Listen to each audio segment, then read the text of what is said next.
एक सुंदर सा गांव था। उसी गांव का नाम घनश्यामपुरा था।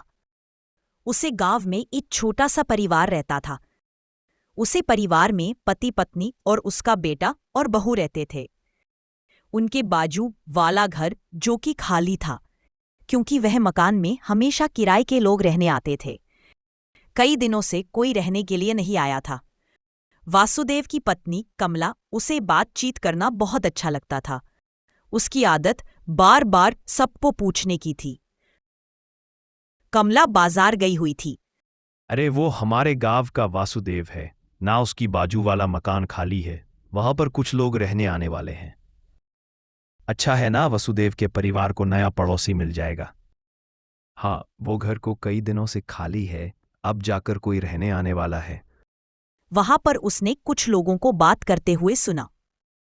कमला उन लोगों के पास जाती है और पूछती है, तुम लोग अभी क्या बात कर रहे थे? मुझे भी तो बताओ। हम लोग तो वही बात कर रहे थे जो आपके बाजू वाला घर खाली है ना, वहां पर नए लोग रहने आने वाले हैं। नहीं, ये लोग, मुझे तो कुछ भी नहीं पता। अरे वो कमला बहन, आपके तो मज़े ही है। नए परिवार के साथ बातचीत करने में बहुत मज़ा आएगा आपको। अच्छा, ठीक है, ठीक है। अब मुझे देर हो रही, मैं चलती हूँ। अब आप लोग बातें कीजिए।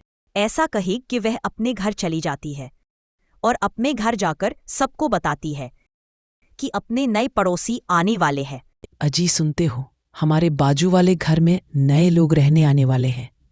तुझे कैसे पता कि हमारे नए पड़ोसी रहने आने वाले हैं? वहाँ आज मैं बाजार गई थी। वहाँ पर कुछ लोग बात कर रहे थे कि गांव में नए लोग रहने आने वाले हैं। वह बात मैंने सुन ली, इसीलिए मैं आपको बता रही हूँ। अरे वाह मान जी, आज तो आप बहुत अच्छी खबर लेकर आई है। नए पड़ोसी आ रहे हैं, मजा आएगा। हैं? हाँ, किसी को पता चले ना चले, तुम्हें तो सबसे पहले ही पता चल जाता है। सही कहा ना मैंने? अच्छा, ठीक है, अब आप मुझे ताने मत मारिए। 2-3 दिन गुजारने के बाद नया परिवार रहने के लिए आ गया। तभी कमला भी बाहर आई और देखा तो वह लोग भी आ गए थे। उसने देखा वह लोग बड़ी गाड़ी में आए थे। तभी कमला बोली, वाह, ये तो बहुत बड़ी गाड़ी है। लगता है ये लोग बहुत अमीर है। इसे तो बातें करने में बहुत मजा आएगा। अरे कमला, ये लोग अमीर है तो उसमें हमें क्या? पता नहीं तुम्हारे दिमाग में ये सब चलता रहता है। अरे कमला। सही कहा पिताजी आपने। माँ जी, आप ऐसा क्यों सोचते हो? कमला ने कुछ जवाब नहीं दिया। कुछ देर बाद काम कमला उनके घर गए। नमस्ते बहन जी, हम आपके बाजू के घर में ही रहते हैं। अगर आपको कुछ चाहिए तो ज़रूर बताना। नमस्ते बहन जी, हमें कुछ जरूरत होगी तो आपको जरूर बताएंगे। फिर कमल वहां से चली जाती है। तभी सरस्वती अपनी बहू सोना को बताती है, पता नहीं यह कैसा परिवार है।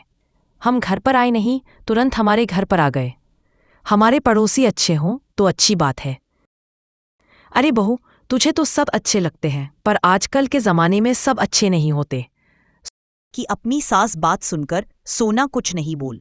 सोना की सास कठोर थी, लेकिन जब माया सोना के पास गई और बोली, हाय, मेरा नाम माया है। मैं आपके घर के पास ही रहती हूँ। मेरा नाम सोना है। हम लोग आज ही इस गांव में रहने के लिए आए हैं। तुम मुझे अपना दोस्त ही समझना।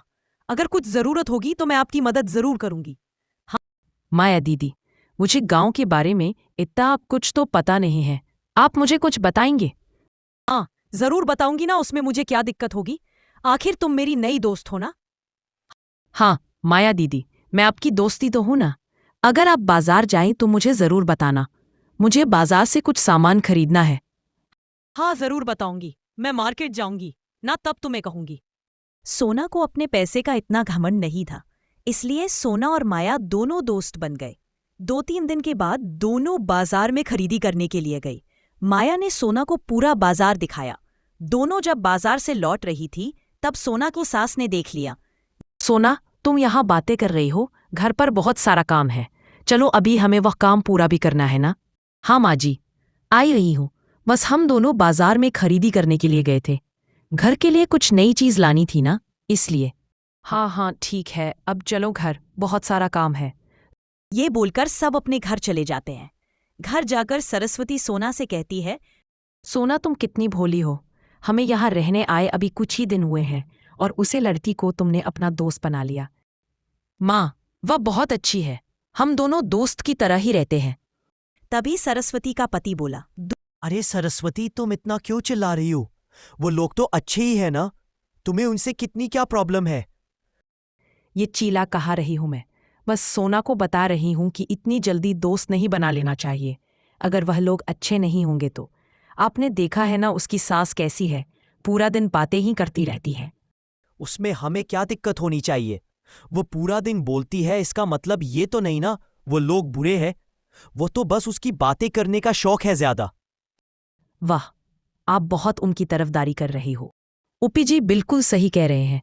माँ जी, आप माया की साथ से बात तो करके देखिए, उसे स्वभाव की बहुत अच्छी है।